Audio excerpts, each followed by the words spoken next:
नमस्कार। बहुत बहुत स्वागत करते हैं आपका अन अकेडमी आईएएस प्रयागराज। देखिए, एक न्यूज चल रही है बहुत दिनों से, और ये न्यूज हम ले रहे हैं आज फर्स्ट पोस्ट से। बहुत दिनों से चलने वाली न्यूज क्या है? ये न्यूज है एम पॉक्स को लेकर। कहा जा रहा है कि एम पॉक्स का पहला जो मामला है वो भारत में आ चुका है। The first M pox case in India. How does it spread and what are the symptoms to watch out for. देखिए, अभी तक जो ये मामला था, ऐसा कहा जाता है कि अफ्रीका के देशों में और खासतौर से डेमोक्रेटिक रिपब्लिक ऑफ कॉन्गो से जुड़ा हुआ मामला था। और कहा गया है कि अभी अभी एक मामला सामने आया जहां ये मामला इंडिया में दिखाई दे रहा है। और इंडिया का जो मामला है अभी इस बारे में पूरी तरीके से डॉक्टर्स ने, या कह लीजिए जो मिनिस्ट्री ऑफ हेल्थ है वहां से पूरी तरीके से सामने नहीं आया कि जो जो पेशेंट है अभी उनका जो उनको जो डिस्चार्ज किया गया तो उसमें कौन सा वाला जो वेरिएंट है एम पॉक्स का वो देखा गया। तो इसको लेके चीजें तो नहीं आई हैं, लेकिन हाँ, एम पॉक्स से जुड़ी हुई चलिए जरा चर्चा शुरू करते हैं। देखिए, इसके पहले कि हम एम पॉक्स की बात करें, इसको एम पॉक्स क्यों कहते हैं? क्योंकि इसको पहले कहते थे मंकी पॉक्स। दरअसल जब ये मंकी पॉक्स का मामला पहली बार सामने आया अफ्रीका में, तो इसका इसका जो भी कंसर्न है वो मंकी में देखा गया। और ऐसा माना जाने लगा कि जो है मंकी यानी बंदर जो है, इन बंदर के थ्रू ये ह्यूमंस में ट्रांसमिट हो रहा है। लेकिन बाद के मामलों में ये देखा गया कि ये बंदर के साथ ही साथ जो रोडेंट्स हैं, रोडेंट के थ्रू ये ह्यूमन में फैलता है, और इसीलिए इसका नाम मंकी पॉक्स से बदलकर अब एम पॉक्स यानी वर्ष 2022 से इसको एम पॉक्स कहते हैं। अभी क्या हुआ है कि विश्व स्वास्थ्य संगठन यानी डब्ल्यूएचओ ने एम एम पॉक्स को पीएचईआईसी यानी अंतर्राष्ट्रीय स्वास्थ्य आपातकाल घोषित कर दिया है।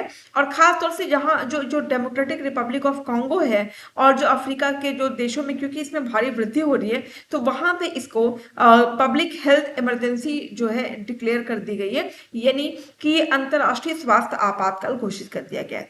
डेमोक्रेटिक रिपब्लिक ऑफ कॉन्गो की बात करें तो आपके सामने इसकी लोकेशन बिल्कुल बीचों बीच अफ्रीका में, आप इसकी लोकेशन को देख सकते हैं। इस साल अगर हम देखें तो लगभग 10 अफ्रीकी देशों में इस बीमारी का पता चला है। लगभग लगभग 96% से ज्यादा जो मामले हैं वो हमें डेमोक्रेटिक रिपब्लिक ऑफ कॉन्गो में ही हमने देखे हैं। अभी देखें तो जो अभी क्या है कि जो एम पॉक्स है, इसका नया वेरिएंट सामने आ गया है। जो नया वेरिएंट आया है एमपॉक्स का, इसको क्लैड 1 भी कहा गया है। अब क्योंकि जो वेरिएंट है वो अपना स्वरूप चेंज कर रहा है, यानी क्लैड 1 बी के रूप में इसका स्ट्रेन देखा जा रहा है।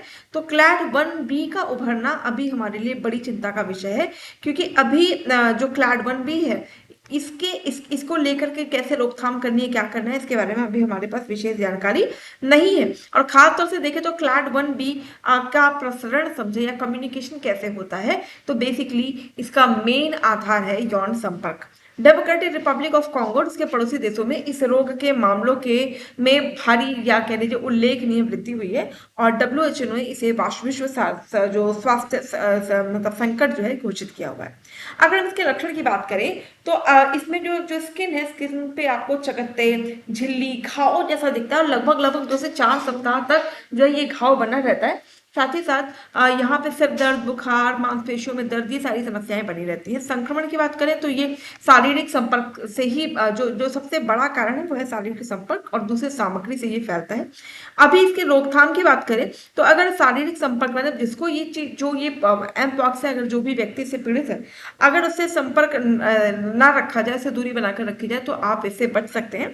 और टीकाकरण की बात करें तो अभी हमारे पास जाइनोसोस आर वैक्सीन है जो लोगों की सुरक्षा में मदद कर सकता है। अभी उपचार में देखें तो मंकी पॉक्स से संपर्क संक्रमित व्यक्तियों को अगर अलग ही रखा जाए तो वो ज्यादा अच्छा होगा, क्योंकि जैसे ही संपर्क बढ़ेगा, बॉडी टू बॉडी संपर्क बढ़ेगा, तो वैसे ये जो वायरस है उसके फैलने की जो संभावना है वो बढ़ जाएगी। ये तो रहा एम पॉक्स के बारे में न्यूज।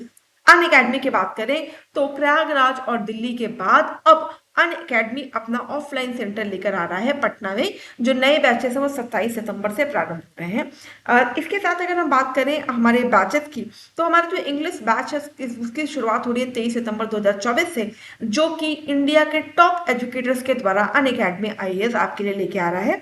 आप अधिक जानकारी के लिए दिए गए नंबर पर संपर्क करिए। साथ ही साथ हिंदी माध्यम के बैचेस की बात करें तो ये भी जो हिंदी के टॉप एजुकेटर्स हैं उनके द्वारा लाए जा रहे हैं 19 सितंबर से। इसके लिए भी आप जो दिए गए नंबर है उस पर संपर्क और मुखर्जी नगर हमारे ऑफलाइन सेंटर पे आकर विजिट भी कर सकते हैं। इसके साथ ही साथ प्रयागराज में भी जो अगर आप दिल्ली नहीं जाना चाहते हो रीजनल सेंटर्स में ये सोच रहे हैं कि हमें जो फैसिलिटीज़ हैं वो मिलेंगी कि नहीं, तो देखिएगा प्रयागराज में भी जो इंडिया के टॉप एजुकेटर्स हैं वो क्लास ले रहे हैं अनअकैडमी आईएएस के माध्यम से। तो इसकी जो बैचेस की डेट है वो 16 और 17 सितंबर से नए बैचेस हैं।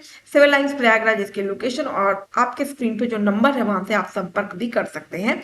जो अनअकैडमी के रिजल्ट्स की बात करें तो लगभग लगभग आप देखेंगे तो 70 से अधिक सिलेक्शन और जो है देने वाला बैच, और इसके साथ ही साथ यूपीएससी सीएससी 2023 में हमारे टॉप 10 में 4 लर्नर्स रह चुके हैं। तो आप भी ऐसे ही अपनी सफलता और अपनी जो सफलता की कहानियां हैं वो लिख सकते हैं। अनअकैडमी आईएएस एडवांटेज, जहाँ पे आपको डेडिकेटेड सीसैट और एसी राइटिंग क्लासेस मिलने वाली हैं, 360 डिग्री करंट अफेयर्स मिलेगा, 40 सेक्शनल टेस्ट मिलने वाले हैं, कॉम्प्रिहेंसिव कवरेज होगा आपके जनरल स्टडीज का, रेगुलर इंटरेक्शन आप कर सकते हैं एजुकेटर्स के साथ ही साथ 1-to-1 मेंटरशिप भी हम आपको प्रोवाइड कर रहे हैं। आप हमारे ऐप के साथ माध्यम से भी हमसे जुड़ सकते हैं। आप डाउनलोड करिएगा हमारे नए ऐप को। तो चलिए आज के सेशन को फिर यहीं पे विराम देते हैं, फिर आपसे मिलेंगे किसी विशेष श्रृंखला के साथ। Thank you so much all of you for joining. Have a nice day ahead.